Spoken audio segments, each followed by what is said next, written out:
교육 격차와 교육 불평등에 대해서 얘기를 해보도록 하겠습니다. 네, 교육 격차라는 거는 결국 격차라고 하는 거는 어떤 차이, 차이를 그냥 다른 말로 격차라고 볼 수가 있겠죠.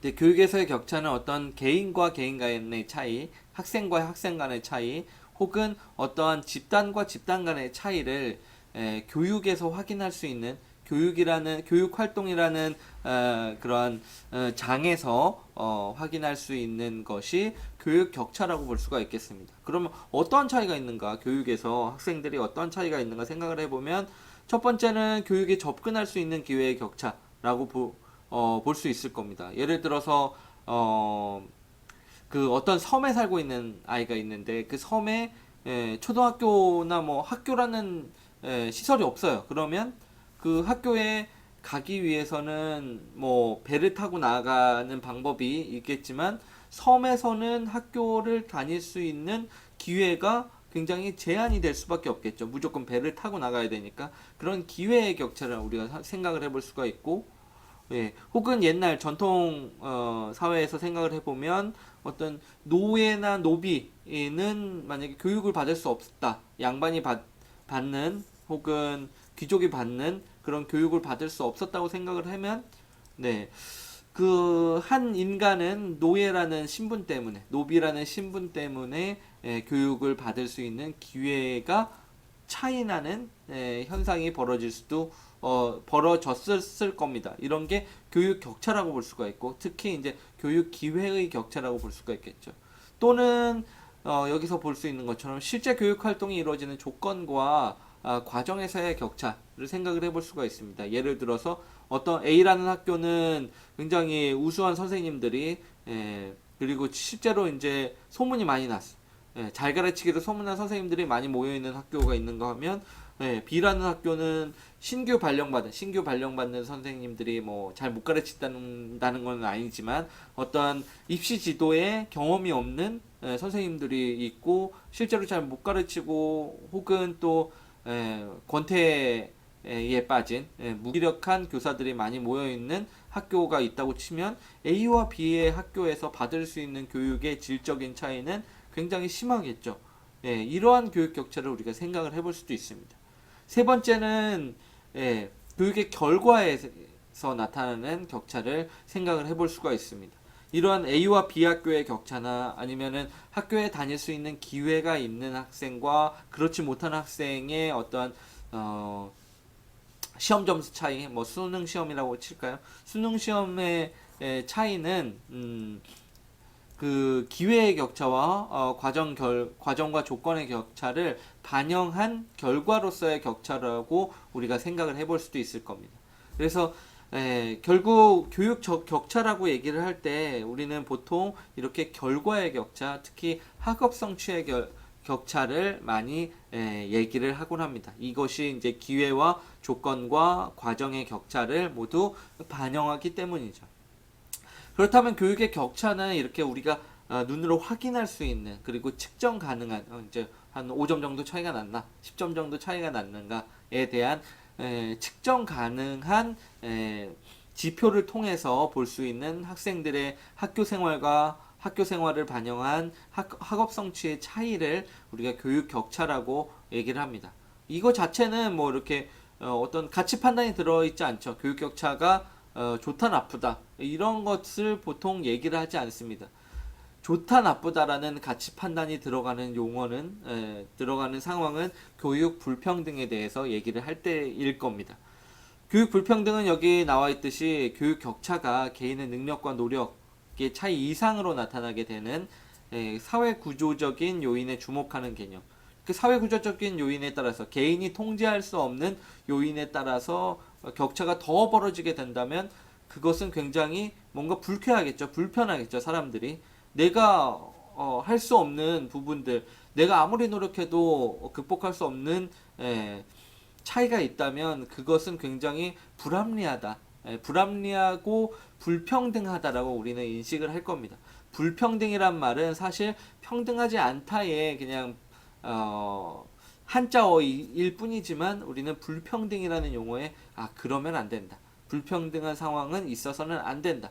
해소되어야 한다라는 이념적인 성격을 가미해서 우리는 교육 불평등, 불평등이란 얘기를 하고 있습니다. 교육 격차와 교육 불평등은 서로 밀접한 관련이 있지만 성격의 차이가 조금 있는 것 같아요. 교육 격차를 실제로 이제 마주하는 데 있어서 우리가 생각해 볼 점은 학업 성취라는 그런 교육의 결과로서의 격차입니다.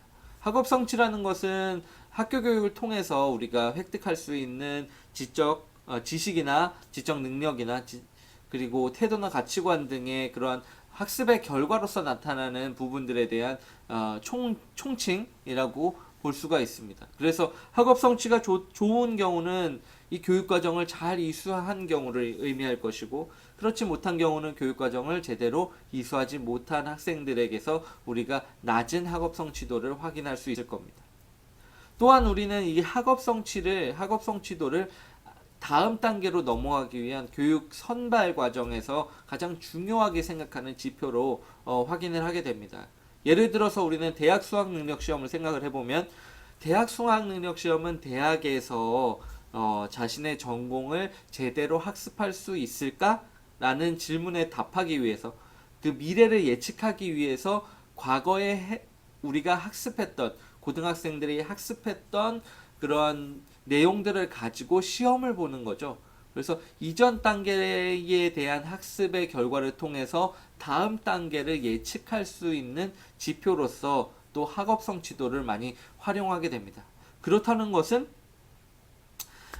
이 학업 성취라는 게 결국 선발 과정에 영향을 미친다는 것은 결국 추후에 사회적인 지위 획득에, 사회 이동의 기회를 부여하는 데 굉장히 중요한 영향을 미칠 수 있기 때문에 학업 성취의 격차는 결국 사회적 지위의 격차, 혹은 이 격차가 개인의 격차뿐만 아니라 어떤 구조적인 요인이 있다면 그 집이 잘 살고 못 살고의 차이에 따라서 격차가 더 벌어지게 된다면 사회적 지위의 격차뿐만 아니라 그 불평등이라는, 우리가 불편에 마다하지 않는 그러한 논의까지로 이어지는 부분으로서 우리가 학업 성취의 격차를 생각을 해볼 수가 있는 겁니다.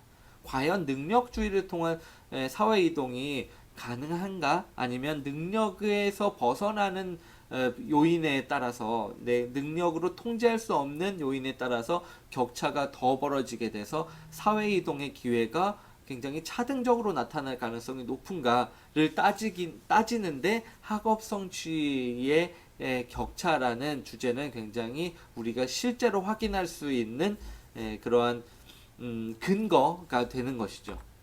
그렇다면 학업 성취는 어떤 요인으로 인해서 결정되는가를 우리가 조금 분석적으로 생각을 해볼 수가 있습니다.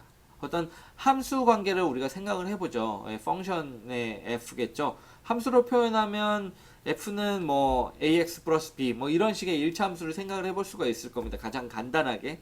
예를 들어서 우리가 하루 평균 1시간 공부를 자율학습을 한다고 했을 때 이게 수능 점수가 과연 몇 점 정도 올라갈 수 있을까? 만약에 0.002점 정도 오른다고 하면 수능 점수를 결정하는 함수는 0.002 곱하기 1평균 공부시간 플러스 뭐 다른 요인들의 영향력 플러스 어떤 y절편, 초기값으로 우리가 표현해 볼 수도 있을 겁니다. 실제로 통계 분석을 실시하는 연구자들은 이런 식의 함수 관계를 통해서 학업 성취의 결정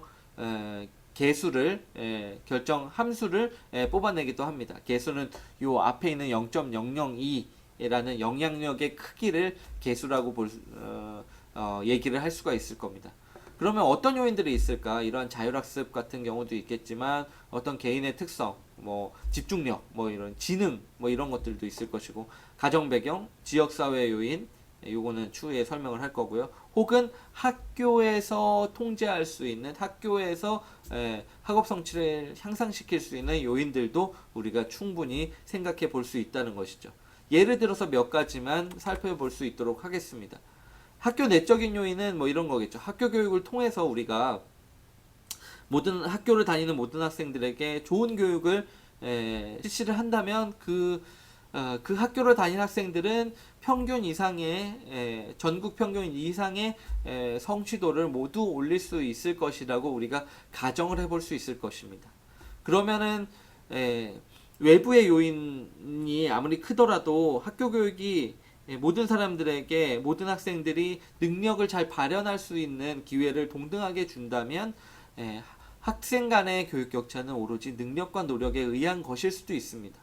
또한 학생들의 평균이 올라가면 시험 점수는 정해져 있기 때문에 천장이 있기 때문에 격차가 줄어들 수 있습니다. 좋은 학교에 다니는 것만으로도 말이죠. 만약에 학교 평균이 50점인 학교에 다니다가 학교 평균이 70점인 학교에 다니게 되면 평균적인 교육 격차는 50점에서 30점으로 낮아지게 됩니다. 왜냐하면 천장 100점이라는 만점은 정해져 있기 때문이죠. 이거를 천장 효과라고 부르기도 하는데 질 높은 교육은 이렇게 교육 격차를 실제로 줄일 수도 있다고 볼 수 있습니다. 그러면 좋은 학교란 어떤 학교인가 생각을 해보면 일단 학급의 규모가 작아야 될 거예요. 교사의 수가 많으면 어떨까요? 교사의 수가 학교에 많으면 교사 1인당 맡아야 되는 학생 수가 굉장히 작아질 겁니다. 교사가 한 명을 대상으로 하는 것과 10명을 대상으로 하는 것과 100명을 대상으로 하는 것은 굉장히 차이가 날 겁니다. 저 같은 경우는 고등학교 3학년 때 한 반에 56명이었는데 56명의 학생들이 모여 있다 보니까 학생들끼리도 잘 모르고 1년을 보내는 경우가 많아요. 하물며 선생님은 어떻겠습니까? 담임 선생님이 56명을 다 컨트롤 하기에는 굉장히 부족함이 있고 혹은 어떤 형식적으로 컨트롤을 하는 그런 학생 지도를 하는 경우가 다반사였을 겁니다. 그러나 현재는 30명에서 30명 이하의 학급 규모를 유지하게 됨으로써 선생님이 그래도 조금 더 그 학생 개개인에 대한 배려를 할 수 있는 여건이 만들어졌다고 볼 수가 있습니다. 두 번째는 이제 학교의 교육시설들을 생각을 해볼 수 있을 겁니다. 어떤 냉난방이나 급식이나 어학실습실, 과학실험실, 자율학습실 뭐 이런 것들이 환경이 잘 되어 있으면 아무래도 학생들이 공부에 집중할 수 있는 여건이 만들어질 겁니다. 그 학교의 좋은 학교의 조건을 만드는 또 하나의 가장 중요한 요소가 바로 교사일 겁니다. 전문적인 교사가 얼마만큼 배치되어 있는가. 교재 연구를 열심히 하고 그리고 교과 지식이 얼마나 뛰어난 사람들이 많이 있는가. 또한 어떤 교육학에 대한 전문성이 있는 사람들, 교수법을 효과적인 교수법을 활용을 하고 매체를 많이 다양하게 활용을 하고 학생을 이해하고 배려할 수 있는 마음씨와 태도를 가지고 있는 사람들이 있다면 아무래도 그런 사람들이 없는 그런 마음가짐이 없는 교사들이 득실득실한 학교보다는 훨씬 더 교육의 효과가 많이 나타날 가능성이 높을 겁니다. 이런 식으로 좋은 학교란 어떤 학교인가 생각을 해보면 질 높은 학교에 다니는 것만으로도 평균적인 학업 성취도가 올라가고 교육 격차가 얼마만큼 줄어들 수 있을지 상상을 해볼 수가 있습니다. 마지막으로 학교 문화도 생각을 해볼 수가 있겠죠. 시험 점수를 강조하는 한 게 뭐 좋은 문화다 나쁜 문화다를 따지기 이전에 시험 점수를 잘 관리해주고 시험 점수를 올릴 수 있도록 도와주는 학교는 아무래도 그런 평가를 받는 데 있어서 좀 더 유리한 환경이 있다고 볼 수가 있을 겁니다. 한편으로는 뭐 수시에 올인하는 학교도 우리가 생각을 해볼 수 있겠죠. 그러나 학교 외적인 요인들을 우리가 좀 또 따져볼 필요가 있습니다. 학교가 컨트롤할 수 없는 부분들, 동등한 기회를 주려고 해도 줄 수 없는 부분들, 바로 뭐 어떤 집에서의 문제를 생각을 해볼 수가 있겠죠.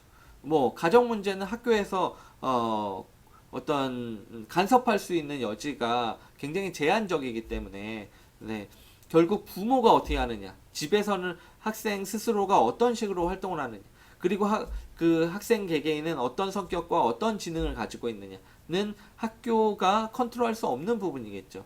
만약에 극단적인 예로 어떤 장애를 가지고 있다고 생각을 하면, 어떤 시력 장애를 가지고 있다고 생각을 하면 시각적으로 도움을 받을 수 있는 어떤 교육 보조제를 도움을 전혀 받을 수가 없겠죠.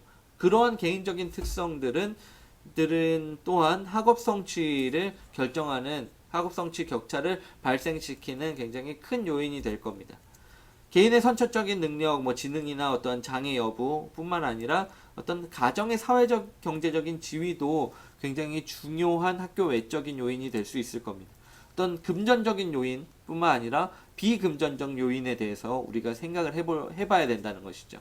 금전적인 요인은 뭐 이런 거죠. 사교육에 대한 투자의 여력이 있는가, 좋은 학군으로 이사할 수 있는 여력이 있는가, 예. 그리고 뭐 공부방을 마련해 줄 수 있는, 컴퓨터를 사줄 수 있는, 스마트폰을 사줄 수 있는 여력이 있는가, 이런 게 다 금전적인 어떤 요인으로서의 가정 배경일 겁니다. 예.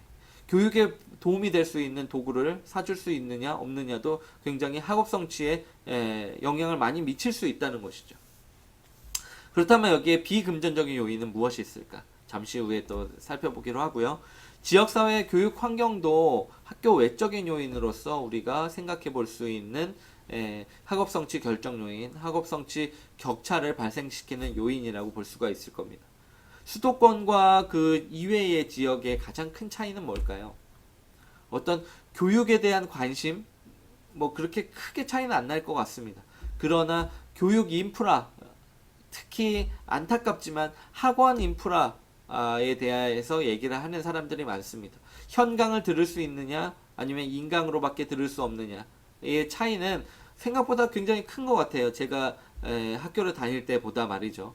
그런 학원의 인프라 혹은 문화시설의 인프라, 뮤지컬을 보러 갈 수 있느냐, 연극을 보러 갈 수 있느냐, 박물관을 견학 갈 수 있느냐, 도서관이 있느냐, 이러한 것들도 어떤 교육의 성취 격차를 발생시키는 요인이 될 겁니다.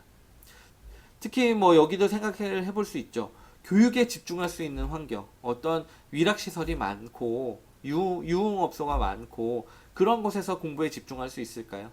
그리고 환경 문제가 심각한 곳에서 공부에 집중할 수 있을까요?